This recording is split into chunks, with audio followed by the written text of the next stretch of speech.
Kita masuk ke bagian yang ketiga, segmen yang terakhir tentang statistika non-parametrik. Seperti yang Anda ketahui, untuk jenis pengujian statistika yang ini tidak memerlukan asumsi distribusi probabilitas tertentu. Di sini juga bisa dipakai untuk data yang sifatnya non-metrik atau data yang jumlahnya sedikit. Nah, di sini kita hanya akan melakukan latihan untuk 3 jenis pengujian dengan statistika non-parametrik. Yang pertama adalah kita lakukan uji tanda atau sign test, dimana kalau Anda tahu pada saat latihan tempo hari itu adalah digunakan untuk menguji apakah median suatu data sama atau tidak. Ya. Nah, di sini kalau Anda lihat ada sebuah kasus di mana sebuah pabrik minuman ringan telah menemukan sebuah varian minuman baru dan ingin menguji apakah varian minuman baru tersebut sepopuler varian yang sudah ada. Jadi ada varian baru, Anda ingin tahu apakah sudah sepopuler yang sudah ada. Nah, tentu saja di sini kita mendefinisikan populer tidak dengan persepsi, tapi misalnya dengan data yang lebih bisa diukur begitu ya, yaitu adalah data jumlah penjualan. Oke? Nah, untuk mencapai tujuan ini pabrik membuat studi dengan 18 responden. Kalau Anda lihat ini tidak terlalu banyak ya. Sehingga mungkin kalau menggunakan statistika parametrik datanya tidak memadai. Nah, tapi justru itu begitu ya, karena jumlahnya sedikit, kita bisa pakai data statistika non parametrik. Nah, setiap responden mencoba kedua minuman secara dengan urutan secara acak. Artinya misalnya saya menjadi responden begitu ya, saya tidak diberitahu apakah saya akan mencoba yang baru atau yang lama dulu. Begitu pula responden setelah saya dan seterusnya. Nah, jadi mencoba secara acak baru kemudian memberikan pendapatnya. Saya milih yang mana, begitu ya. Oh, ternyata di sini dengan persepsi ya, bukan dengan penjualan, mohon maaf.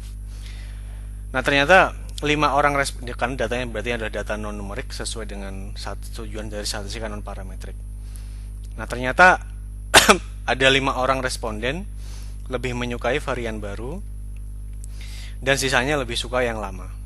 Nah, dengan tingkat signifikansi 0,05, dapatkah kita menolak hipotesis bahwa kedua jenis varian tersebut sama populernya? Oke, kalau kita lihat di sini, kita bisa menggunakan uji tanda. Karena ini sifatnya adalah ya dan tidak, Anda bisa menggunakan binomial test gitu ya, yang sudah dedicated untuk ini. Tadi dilihat bahwa 5 orang begitu lebih memilih yang baru dari jumlah respondennya tersebut sama dengan 18. Nah, di sini kita punya hipotesis awal adalah persepsi begitu ya. Untuk varian yang baru tersebut sama dengan varian yang lama. Artinya orang akan sama sukanya. Sementara hipotesis tandingannya adalah persepsinya beda ya.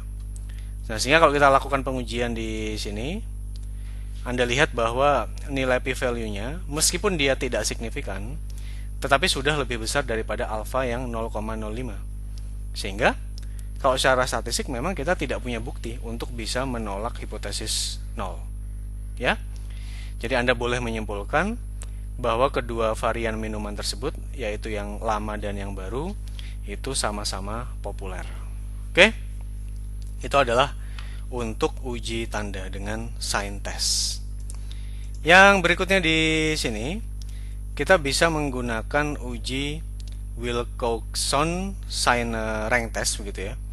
Nah, kalau yang sebelumnya Anda sudah pernah melihat dengan dataset untuk gandum. Sekarang kita pakai dataset yang sama, gandum panen gandum di tahun 1931 dan 1932 tersebut begitu ya. Tetapi di sini kita seolah-olah begitu ya, bilang bahwa tidak ada keterangan apakah datanya tersebut normal atau tidak ya. Nah, kita bisa lihat di sini. Yang pertama adalah kita mengambil library-nya dulu dari MASS. Nah, kemudian ini dataset yang sama, dataset Immer begitu ya. Anda lihat di sini yang 1931 itu adalah yang Y1, kemudian yang Y2 adalah 1932. Anda bisa coba cari begitu minnya misalnya. Berarti Immer kemudian Y1 ya 109, kemudian adalah Immer Di sini adalah Y2. Kalau Anda lihat dia sebesar 93. Sekarang kita ingin menguji apakah memang data dari kedua tahun tersebut sama atau tidak ya. Nah, di sini kemudian kita sudah diberikan sebuah default dari RStudio untuk menggunakan Wilcoxon sign rank test tersebut. Jadi Anda mengetik Wilcox testnya ini sudah bawaan atau sudah default. Ini adalah variabel pertama, immer begitu ya. Kemudian ini adalah variabel kedua, ya, immer Y1 maksudnya tahun 1931. Ini adalah variabel kedua, immer Y2 adalah 1932. Dipasangkan iya ya, karena ini tidak bisa ditukar-tukar seperti penjelasan kita yang waktu itu. Nah, Anda lihat di sini nilai dari p-value-nya itu jauh sekali ya. Bahkan tidak sampai 0,1% ya, tidak sampai 0,1%, betul. Kecil sekali pokoknya, tidak kurang dari 0,05. Sehingga di sini hipotesis awalnya ditolak. Sehingga Anda boleh menyimpulkan bahwa data dari kedua tahun tersebut memang memiliki perbedaan ya. Itu kita kalau menggunakan Wilcoxon sign rank test.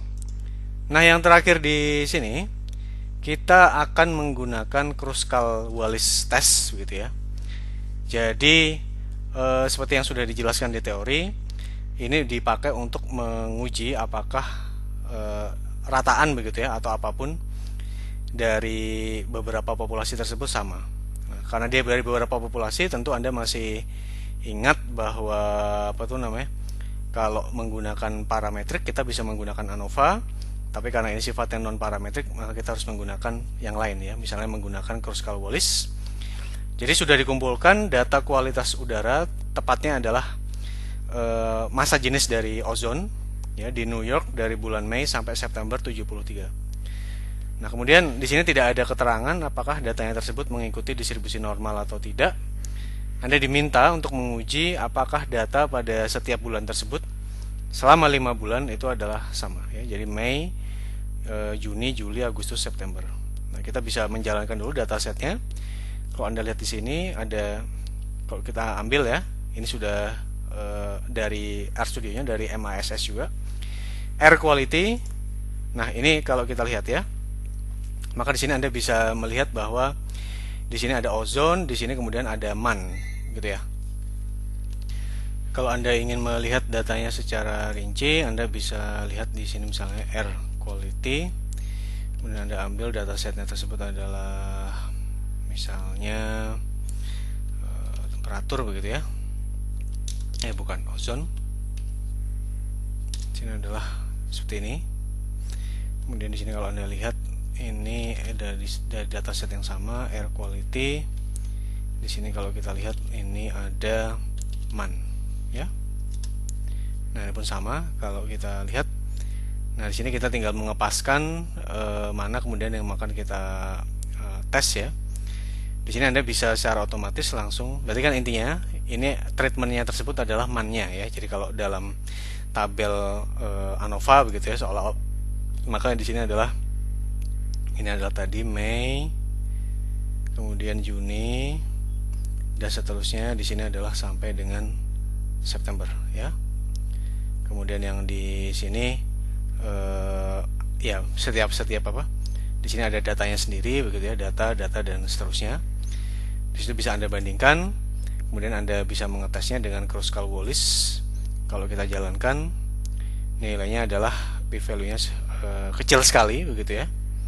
Berarti karena p-value-nya tersebut kecil sekali, kita akan menolak hipotesis 0 ya.